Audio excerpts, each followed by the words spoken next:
হিয়া ভাঙিছি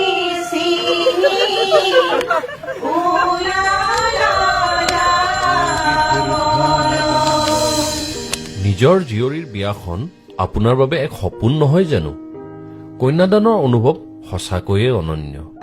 মৰমৰ ছোৱালীজনীক গা গহনাৰে সজাই পৰাই এখন ঘৰলৈ উলিয়াই দিয়াটো আমাৰ সকলোৰে এটা দায়িত্ব।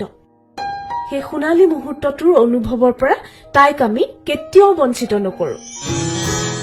অসম চৰকাৰে এতিয়া অৰুন্ধতী স্বৰ্ণ উপহাৰ আঁচনিৰ অধীনত প্ৰতিগৰাকী বিবাহযোগ্য কন্যাৰ বিবাহত সোণ কৰাৰ বাবে 40,000 টকাৰ আৰ্থিক অনুদান আগবঢ়াইছে। আৰু চৰকাৰৰ এই প্ৰয়াসে আমাৰ দৰে পৰিয়ালৰ কন্যাদানৰ আনন্দও দুগুণে বঢ়াই তুলিছে। আৰু সেয়েহে স্পেচিয়েল মেৰেজ এক্ট 1954ৰ অধীনত বিবাহৰ আবেদন কৰোঁতে স্বৰ্ণ উপহাৰ আঁচনিৰ সুবিধাৰ বাবেও আবেদন কৰিব পাৰিব। হয়, আঁচনিখনৰ বিষয়ে সবিশেষ জানিবলৈ সমীপৰ উপপঞ্জীয়ক অথবা উপায়ুক্তৰ কাৰ্যালয়ৰ সৈতে যোগাযোগ কৰক।